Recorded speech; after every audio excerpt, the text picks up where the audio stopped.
Ito po yung stage namin mga bossing. I-layout ko lang po yung kulay nito. Ito po yung ginamit namin noon na tali. Pang-layout po nung paggawa ko po ng pattern na yan mga boss. So ito na rin po yung gagamitin namin kasi subok na po ito mga bossing. Ganito lang po pag-layout ng mga boss.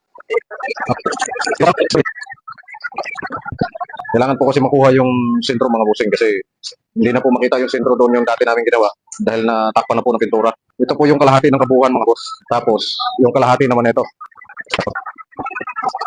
Para pantay-pantay po yung sukat niya mga bossing.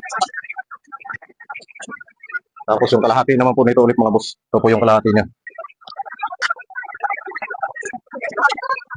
Ito po yung last mga boss, yung kalahati niya ulit.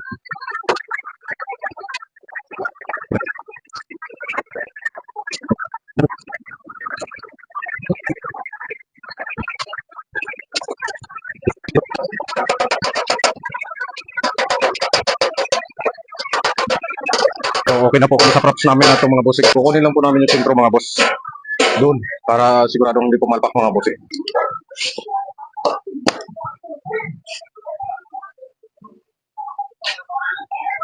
Maabot mo ba?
So, yun lang po mga boss. Tapos na po yan.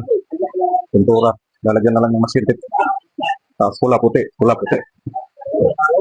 Pula puti. Pula puti. Tama yan. Ito na yung round table natin mga bossing. Napinturahan na. Kulay pula. Yung nakatakip. Kulay puti po yan. Yan mga boss. Okay mga bossing. Yan po mga boss. Pulang pula.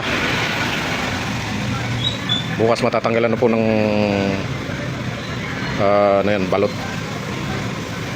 So yan lang po mga bossing update. Okay. Ayan na mga bossing, tapos na yung ano namin. Stage. Ayan binabalatan na.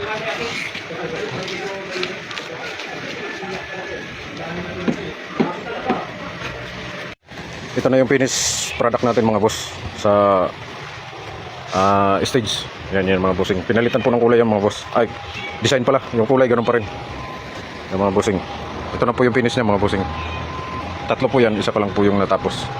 Yan. Okay. Yan lang po mga bossing. Thank you very much po yan. Ito. Diretso yan doon. Yan. Yun naman. Ganun. So yan lang po mga boss. Thank you very much po sa pagtambay po mga bossing.